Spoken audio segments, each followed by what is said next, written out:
Ce jeudi 7 septembre 2023, les éditions de l'Archipel publient l'ouvrage « Dites bien à mon fils que je l'aimais » de Philippe Risoli. L'ancien animateur star y révèle avoir souffert pendant de nombreuses années d'une addiction, qui a elle-même mené sa mère Marie-Thérèse à l'hôpital. Elle avait également été à l'origine d'un douloureux incendie en plein tournage. Si est en librairie que les aficionados de Philippe Risoli pourront retrouver les confidences de l'ancien animateur star, qui considère toujours avoir été éjecté purement et simplement de TF1.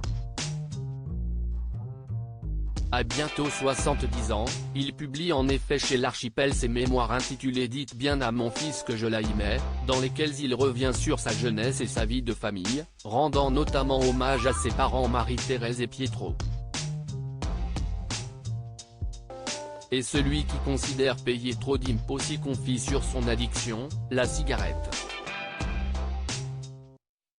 Après avoir commencé à fumer à l'armée, durant son service militaire, impossible pour lui de songer même à arrêter le tabac.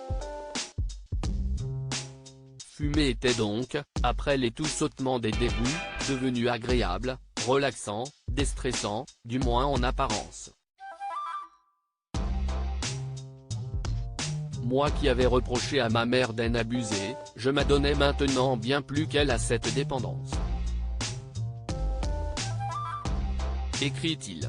Cette dernière, grande fumeuse, sera d'ailleurs hospitalisée à la suite d'un emphysème fatal.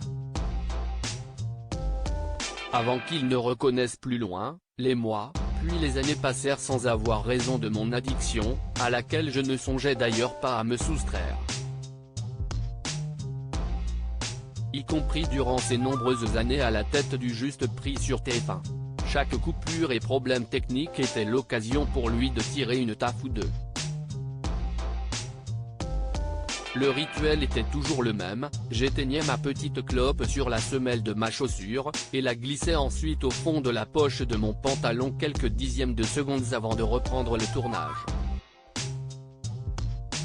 J'ai dû faire mécaniquement ce petit geste des centaines de fois sans incident et sans que personne n'y prenne garde, jusqu'au jour où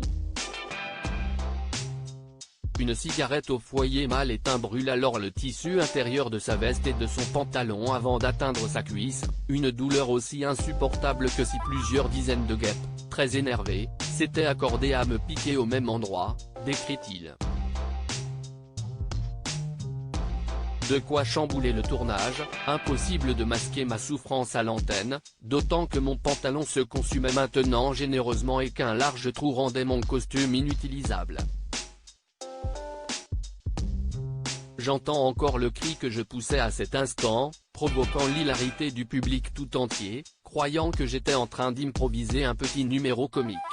Inutile de préciser que le tournage fut interrompu sur le champ, m'obligeant, dans cet éclat de rire général, à changer de tenue en un temps record.